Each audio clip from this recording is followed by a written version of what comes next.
शादी वादी कब कर रहे हैं भाई वो सही थे हमको काट दे मैच नहीं होती बात काट दे वाटर नहीं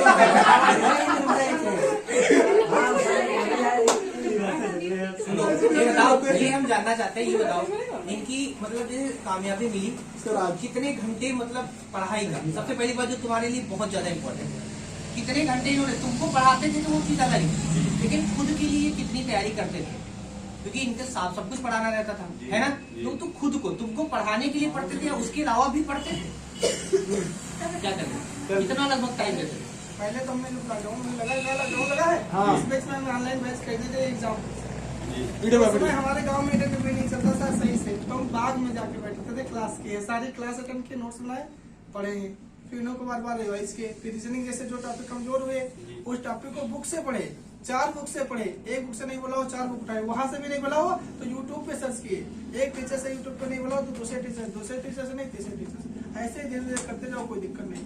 अच्छा तुम लोगों तो हम तो कितनी बार बता चुके हैं, कुछ नहीं करना, जिनको मैथ कमजोर है पर डे 30 सवाल करना, पर डे 30 सवाल, 3 महीने के अंदर चमत्कारी प्रयोग करो, चमत्कारी प्रयोग पर डे 30 सवाल कर लो, कहते देखो बस एक टॉपिक उठाओ उसके 30 सवाल, रीजनिंग में पर डे एक टॉपिक करना है बस, जीएस को पर डे 1.5 घंटा 1 घंटा दे दो, जीएस को मन बहलाने के लिए जब उससे और हिंदी पर डे आधा घंटा पढ़ना है बस। इंटरेस्ट जब तक जीएस में इंटरेस्ट नहीं जगाओगे तब तक तुमको रट के काम नहीं चलेगा, कभी भी नहीं रट सकते। हिंदी तुमको कितना करना है पर डे, आधा घंटा 1 घंटा जितना दे सकते हो अपने इंटरेस्ट के हिसाब से, कोई दिक्कत। लेकिन मैथ में तुमको एक टॉपिक पर डे लगाना, एक टॉपिक के अंदर 30 सवाल मिनिमम लगाने ही। रीजनिंग में तुमको एक टॉपिक लगाने, 22 टॉपिक है, 1 महीने में सारी रीजनिंग खत्म हो सकती है। दोबारा फिर रिवाइज करो, तीसरी बार प्रैक्टिस सेट करो, इधर से लगाओ उधर से लगाओ, जो क्वेश्चन देखो क्या दिक्कत है। लेकिन उसके पहले तुम्हें क्या करना है, थ्योरी पढ़नी। थ्योरी पढ़ने के लिए क्या करोगे, सबसे पहले अच्छी बुक होनी चाहिए, एक बुक से कभी भी भला नहीं होता है, 2 बुक से पढ़ो, 3 बुक से पढ़ो, तब भी नहीं हो रहा, कोई टॉपिक में दिक्कत हो रही, यूट्यूब से देखो, एक चैनल से नहीं बड़ा हो रहा, दूसरे टॉपिक से, दूसरे टीचर से पढ़ो, दूसरे टीचर से भी नहीं बड़ा हो, तीसरे टीचर, किसी का तो समझ में आएगा भाई। 3 किताबें पढ़ोगे, 3 किताबों में से भी टॉपिक नहीं सॉल्व हुआ तो क्या करोगे, एक टीचर से पढ़ो, दूसरे टीचर से पढ़ो, कोचिंग जा रहे हो, काहे टॉपिक नहीं समझ, सारी चीजें हो जाएंगी। और जो करना है तुमको नोट्स बना लेंगे, नोट्स नहीं बनाओगे दिक्कत हो जाएगी। नोट्स बना के चलना है, उन्हीं को बार रिवाइज करना है, प्रैक्टिस करते रहो, बस कोई दिक्कत नहीं। अच्छा एक चीज और, ये बताओ ये सबके साथ होती है या हमारे साथ होती है, सर के साथ होती है, कुछ बच्चों के साथ ही होती है? ऐसा होता है ना कि तुम लोग पढ़ते होगे, है ना, फिर इसके बाद 2-4 दिन बाद ना कभी एक समय ऐसा आता है कि इतना निराश हो जाते हैं कि पिछले सवाल जब लगते नहीं, एक सवाल हो या क्वेश्चन हो लगते नहीं है, तो क्या पढ़ा तुमने, खुद पे होता है कि नहीं क्या पढ़ा, तो वो क्या गलती की होगी जो तुम भूल जाते हो? सबसे पहले ये सिचुएशन सबके साथ आती है। सिचुएशन के साथ ये आती है। अगर आज हम पढ़ा रहे हैं, देखो जब तुमने छोटा बड़ा ABCD पढ़ना शुरू किया था तो एक बार में नहीं आगे, इसीलिए पूरा 1 या 2 साल नर्सरी, प्री नर्सरी और नर्सरी के लिए दी जाती है, तब छोटा बड़ा सीख पाते हो। तुमने कभी पढ़ा है नहीं, क्योंकि हाई स्कूल मैथ में कुछ होता है, इंटर में कुछ होता है, और ये सिलेबस अलग है। तो इसमें सोचो एक बार में पढ़ के 2 बार में पढ़ के कॉन्सेप्ट क्लियर हो जाएंगे, नहीं होने वाले। जब एक सवाल को तुम 10-10 बार लगाओगे, एक टॉपिक 10-10 बार करोगे तभी कॉन्सेप्ट क्लियर होंगे।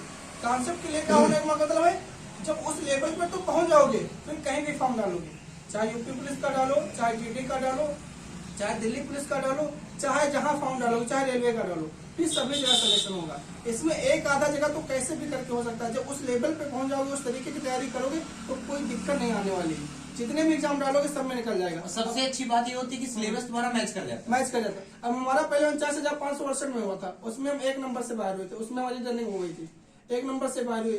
फिर हमारा फायरमैन हुआ, फायरमैन में हम रेस में बाहर हुए। उसके बाद दिल्ली पुलिस में हो, उसमें 1 नंबर से फिर बाहर हुए। और उसके बाद GD में आई, GD में आई वो भी क्या है, ऑल इंडिया रैंक 413 से वो 33 आ गई।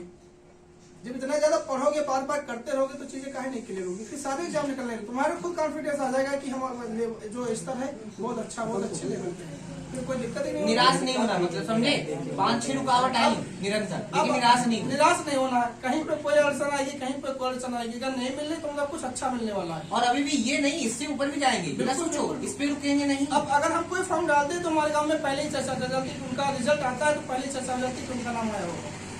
इस लेवल पे पहुंच जाओ कि हर जगह